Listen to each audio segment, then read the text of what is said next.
Lin yang saat ini sedang berusaha membuka ikatannya melihat Xiao berjuang sendirian. Ia pun segera berteriak keras demi memberitahukan keberadaannya. Xiao yang menyadari hal itu menjadi semakin brutal demi mempercepat proses penyelamatan majikannya.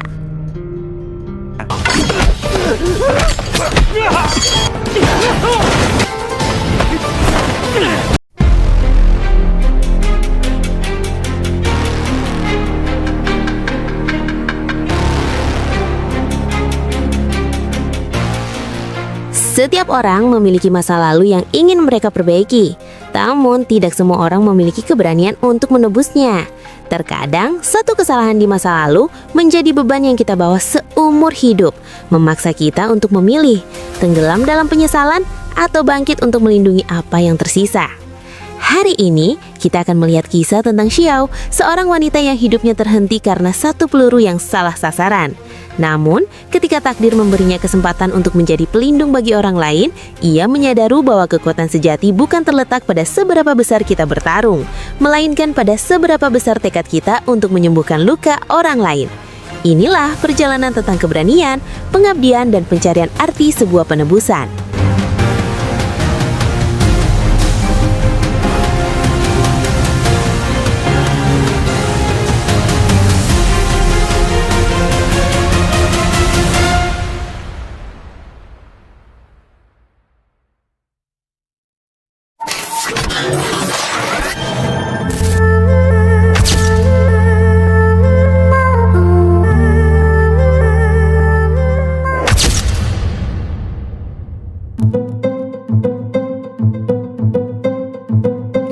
Cerita diawali dengan memperlihatkan seorang pembunuh bayaran wanita bernama Nana.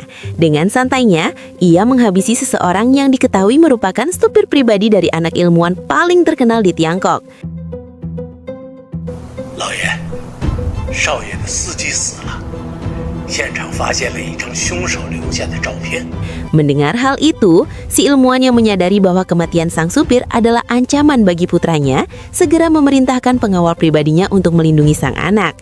Namun, si pengawal langsung menolak dan menyarankan agar tugas tersebut diberikan kepada orang lain, yakni seorang wanita mantan anggota tim khusus kepolisian. 非常感谢你对我的信任，这次任务我另有人选。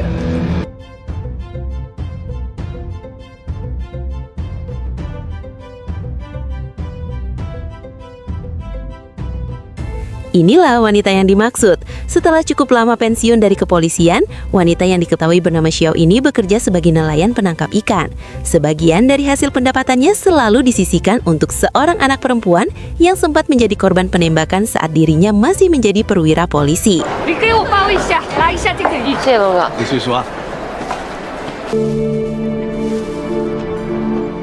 Pada waktu itu, Xiao terpaksa menembak seorang penjahat yang menjadikan anak kecil sebagai sandara. Kejadian itu tanpa diduga membuat si anak yang bernama Wan Wan ikut menjadi korban akibat penjahat tersebut melepaskan satu tembakan. Apabila tidak segera dilakukan operasi, Wan Wan divonis tidak akan pernah bisa berjalan lagi.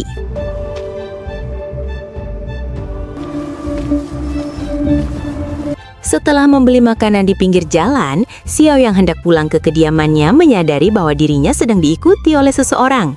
Ia dengan cepat berjalan memasuki sebuah gang sempit.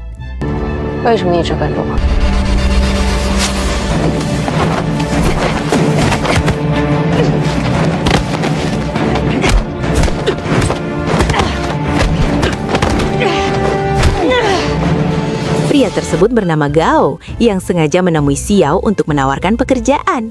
Rupanya, ia adalah pengawal si ilmuwan yang sebelumnya sempat merekomendasikan Xiao sebagai pengawal putranya. Xiao hanya perlu melakukan pengawasan selama 7 hari sampai si ilmuwan dan putranya melakukan kontrak kerjasama dengan sebuah perusahaan besar. 我来找你，是想委托你帮我保护一个重要客户。你找错人了。足够支付他的医疗费。 Keesokan harinya, Gao memberitahukan lebih rinci mengenai pekerjaan tersebut. Hasil pencapaian yang dilakukan oleh si ilmuwan bersama putranya telah mengundang pihak asing yang ingin mencuri hasil penelitian mereka demi mendapatkan kekayaan.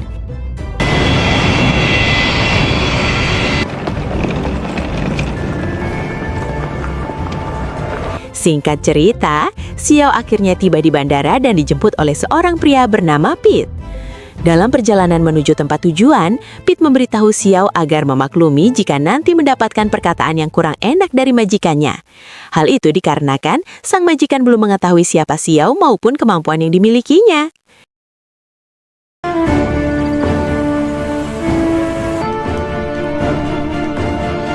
周小姐，请稍等一下。 Inilah anak si ilmuwan yang bernama Lin. Sesuai perkataan Pete sebelumnya, Lin menepelekan Xiao, bahkan menyarankannya untuk mengundurkan diri saja agar wanita tidak cocok menjadi seorang pengawal pribadi. Namun, Xiao sama sekali tidak peduli karena ia membutuhkan uang demi membiayai pengobatan Wan Wan. 周小姐，我不需要女人帮我。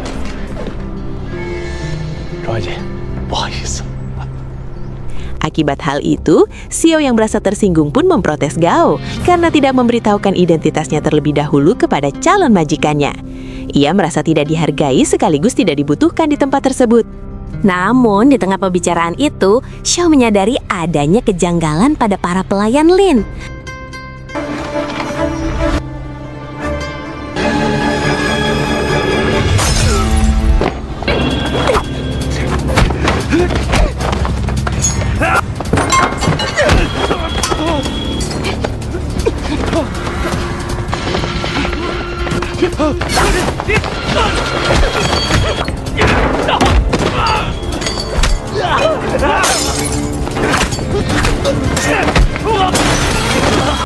Setelah berhasil mengalahkan para pelayan gadungan tersebut, Xiao yang menyadari bahwa kediaman ini sudah tidak aman untuk ditinggali, lantas mengajak Lin dan Pete pergi. Ia memilih menggunakan kendaraan umum agar tidak mudah terlacak oleh para penjahat yang sedang mengincar majikannya. 哦，车库里还有别的车，我去看一下。所有的车辆都有可能被追踪。那怎么办？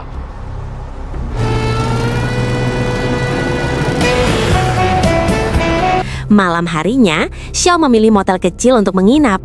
Pete yang juga ikut bersama mereka memberitahu bahwa dirinya baru saja menghubungi polisi untuk meminta perlindungan. Namun setelah beberapa jam menunggu, justru dua orang berpakaian premanlah yang muncul dan masuk ke kamar sebelah majikannya. Karena merasa curiga, Xiao segera masuk dan mengunci kamar majikannya dari dalam. Ia diam-diam mulai mendengarkan pembicaraan dua orang tadi dengan menempelkan telinganya pada tembok. 不是怎么了？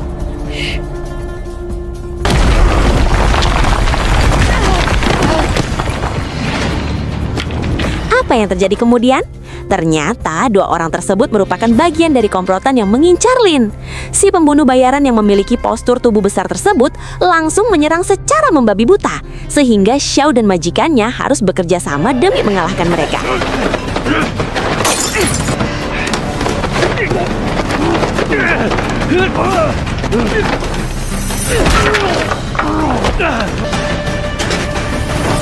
Melihat rekannya mulai kewalahan, si preman berambut pirang lantas turun tangan sehingga terjadilah pertarungan sengit. Xiao yang menyadari Lin dalam bahaya, segera menghampirinya untuk menghabisi si preman berbadan besar terlebih dahulu.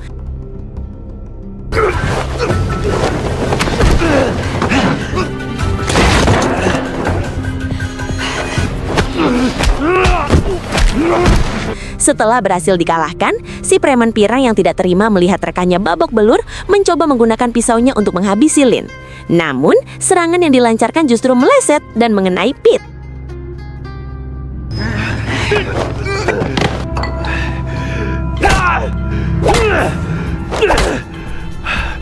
Keesokan harinya, Lin memutuskan untuk melaporkan masalah yang dialaminya ke kantor polisi. Ia bermaksud meminta perlindungan karena masih kurang yakin dengan kemampuan Xiao. Tak lama kemudian, datanglah seorang polisi terampil bernama Peter yang bersedia mengambil alih tugas sebagai pengawal pribadinya. 我是林先生的保镖。我不用。从现在开始，你的安全由我们全权负责。 Bersama Peter dan beberapa polisi lainnya, mereka meminta Xiao agar tidak perlu lagi ikut campur dalam masalah yang sedang menimpa Lin saat ini. 看来你已经被解雇了，不需要你了。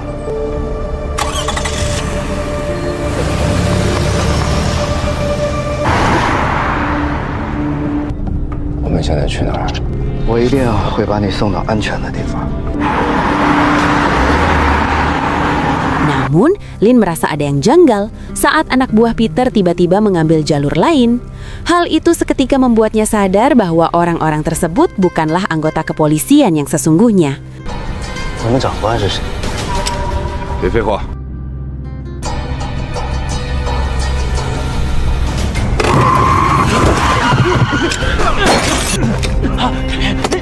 Di tengah keributan yang berlangsung, Lin dibuat kewalahan. Begitu pula dengan Peter. Tentunya mereka berdua tidak menduga jika hal seperti ini akan terjadi.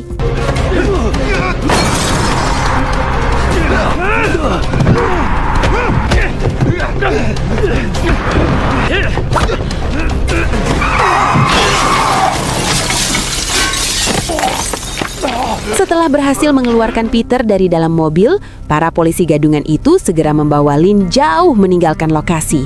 Bos mereka yang bernama Suzuki merasa sangat senang dan segera mengirimkan foto Lin kepada ayahnya agar si ilmuwan mau memberikan apa yang diinginkannya. 林先生，合作的事情，你把我儿子照顾好，我同意和你们合作。 Sementara itu, Xiao yang sebelumnya ternyata telah menempelkan alat pelacak pada baju yang dikenakan Lin segera menyusul untuk memastikan keadaannya. Dalam perjalanan menuju lokasi, ia secara kebetulan bertemu dengan Peter. Melihat kondisi Peter yang berantakan, Xiao segera memacu kendaraannya demi menyelamatkan sang majikan.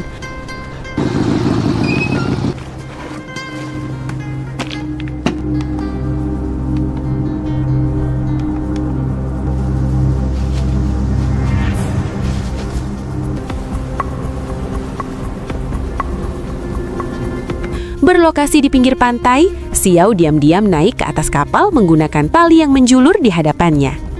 Setibanya di atas kapal, ia langsung dihadapkan dengan anak buah Suzuki yang melakukan penjagaan penuh.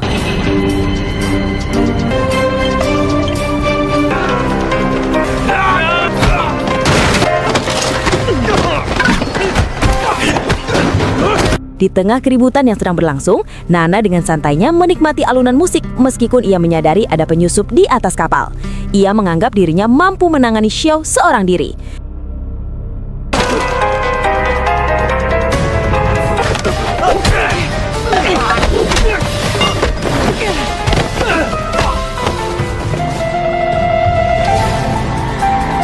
Lin yang saat ini sedang berusaha membuka ikatannya melihat Xiao berjuang sendirian. Ia pun segera berteriak keras demi memberitahukan keberadaannya. Xiao yang menyadari hal itu menjadi semakin brutal demi mempercepat proses penyelamatan majikannya.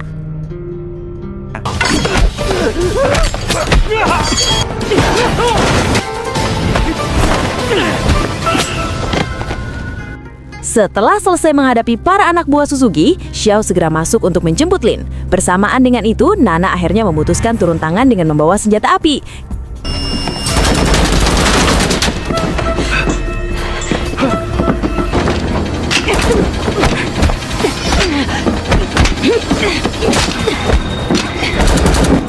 Kali ini Xiao dibuat kewalahan akibat berhadapan dengan sosok pembunuh bayaran tersebut. Lin yang juga ikut membantu sama sekali tidak dapat menyulitkan Nana.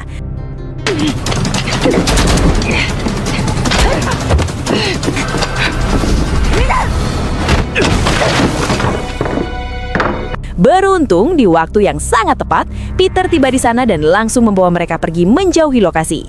Namun, dalam perjalanan tersebut terjadilah sedikit perdebatan karena Peter ingin mengamankan Lin ke kantor polisi. Xiao tidak setuju karena menganggap pihak kepolisian sendirilah yang telah bekerja sama dengan para penjahat tersebut. 你现在的行为已经严重的权了，你听明白没有？放手！够了！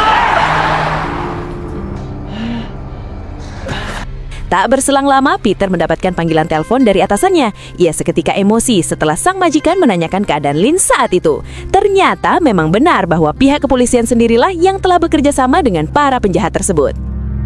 林子豪是不是跟你在一起？是的，长官。哎！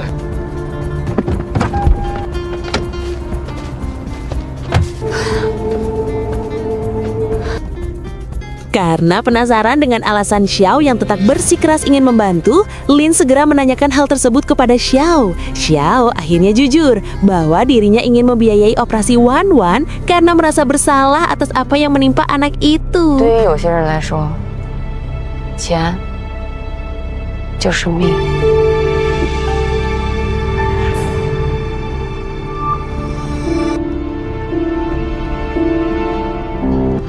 我带你们去个地方。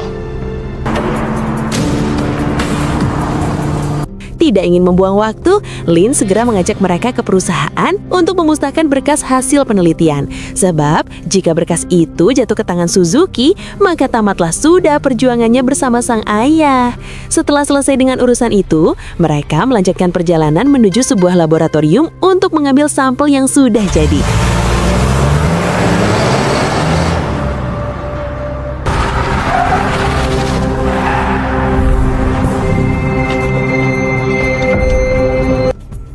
Tak berselang lama, Nana bersama para pengikutnya juga tiba di perusahaan tersebut. Mereka tanpa belas kasihan langsung membabi buta menghabisi karyawan yang ada di sana. Bahkan para peneliti juga ikut menjadi korban dalam pembantaian ini.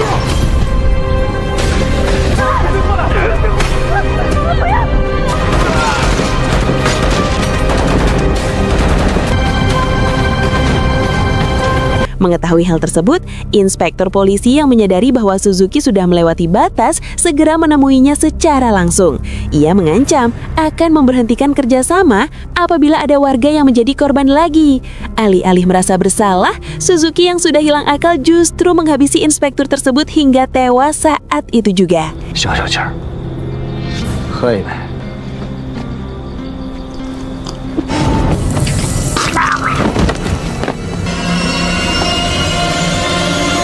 Sementara itu, Lin yang sudah tiba di lokasi berencana menyelesaikan sampel yang nantinya akan digunakan untuk kontrak kerjasama. Xiao dan Peter dipersilahkan beristirahat selama berada di tempat tersebut, sebelum lokasi mereka terlacak oleh para penjahat.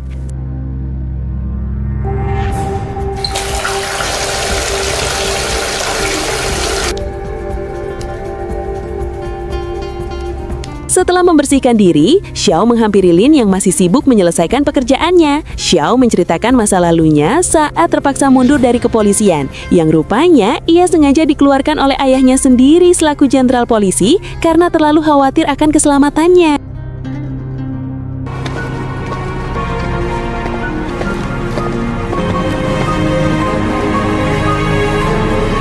Di tengah pembicaraan mereka, alarm tanda peringatan tiba-tiba berbunyi. Saat diperiksa melalui CCTV, rupanya Nana bersama para rekannya telah tiba di tempat ini. Peter mengaku bahwa dirinya lah orang yang sudah membocorkan terkait keberadaan mereka, karena ia khawatir dengan nasib istri dan kedua anaknya yang terancam akan dihabisi oleh Suzuki.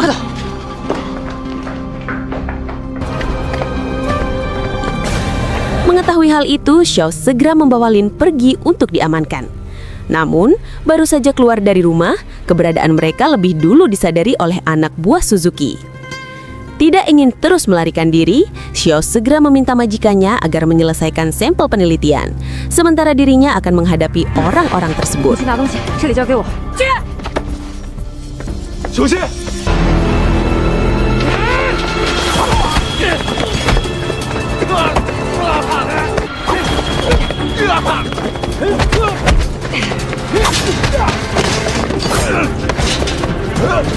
Meskipun sempat dibuat kerepotan akibat jumlah anak buah Suzuki yang sangat banyak, Xiao tetap bisa dengan mudah menghabisi mereka semua. Setelah selesai dengan urusan itu, ia pun harus kembali berhadapan dengan Nana yang mencoba membidiknya dari kejauhan.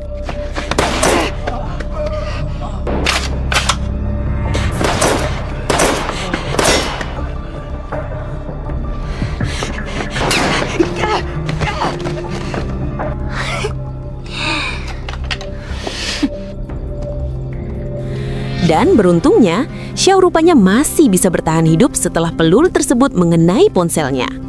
Kini mereka berdua pun langsung melakukan duel sengit. Nana yang menggunakan pistol sebagai senjatanya harus menerima kenyataan saat Xiao berhasil mengambil magazin dari pistol tersebut.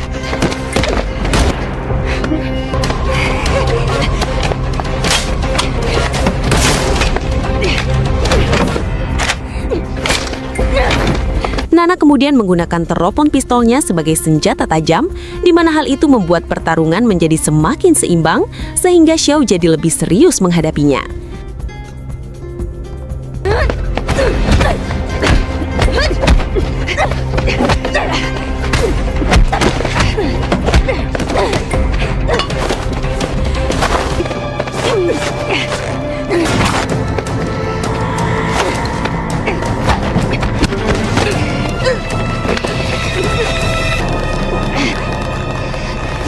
Setelah Nana berhasil dikalahkan oleh Xiao, Lin yang saat itu sedang menuju laboratorium di ruangan bawah tanah dihadang oleh anak buah Suzuki. Namun di tengah keributan itu, Peter datang tepat waktu untuk membantunya. Tanpa menyadari jika saat ini, Suzuki bersama anak buah yang tersisa juga baru saja tiba di lokasi tersebut. Sesampainya di laboratorium, Lin segera masuk ke salah satu ruangan disusul oleh Xiao yang tiba belakangan. Di sana, ia segera mengambil sampel ciptaan yang sudah jadi. Namun, baru saja akan pergi dari tempat itu, Peter datang dalam kondisi babak belur akibat perbuatan Suzuki bersama para anak buahnya.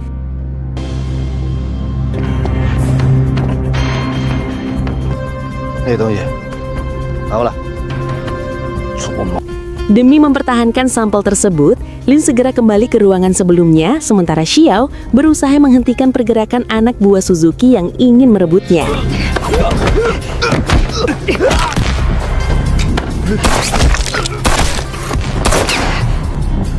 Setelah sebagian besar anak buah Suzuki berhasil dikalahkan, Xiao kali ini harus berhadapan dengan Suzuki yang menggunakan senjata.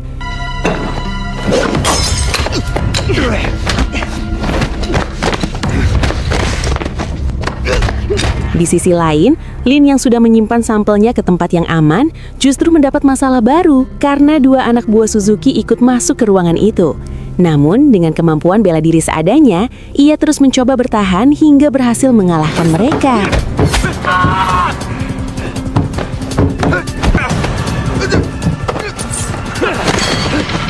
Sementara itu, Xiao yang kali ini dibuat kewalahan oleh Suzuki, dibantu oleh Lin yang merasa kasihan kepadanya. Hal tersebut cukup membuat Suzuki sedikit kesulitan, namun ia tetap sanggup berdiri untuk memberikan perlawanan.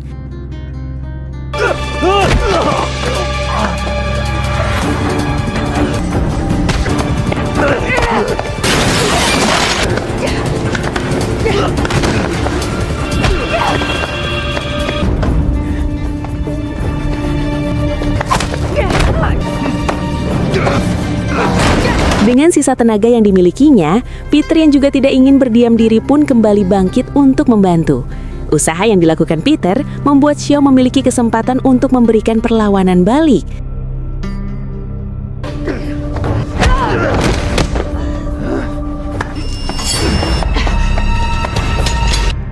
Sampai akhirnya, di tengah momen krusial seperti ini, Xiao untuk kedua kalinya diberatkan oleh sebuah pilihan. Namun, Lin yang mengerti akan situasi tersebut, segera dengan cepat menghantam kepala Suzuki.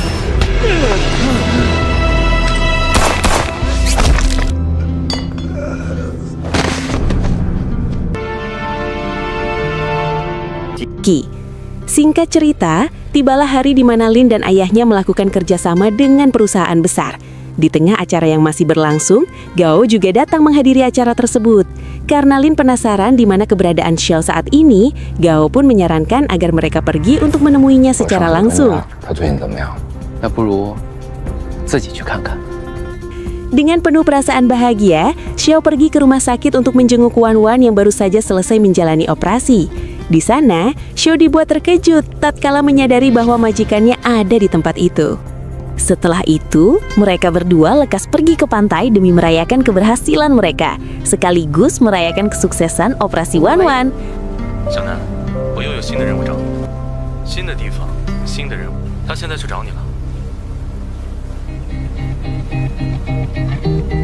Tamat, sebuah akhir yang sangat luar biasa.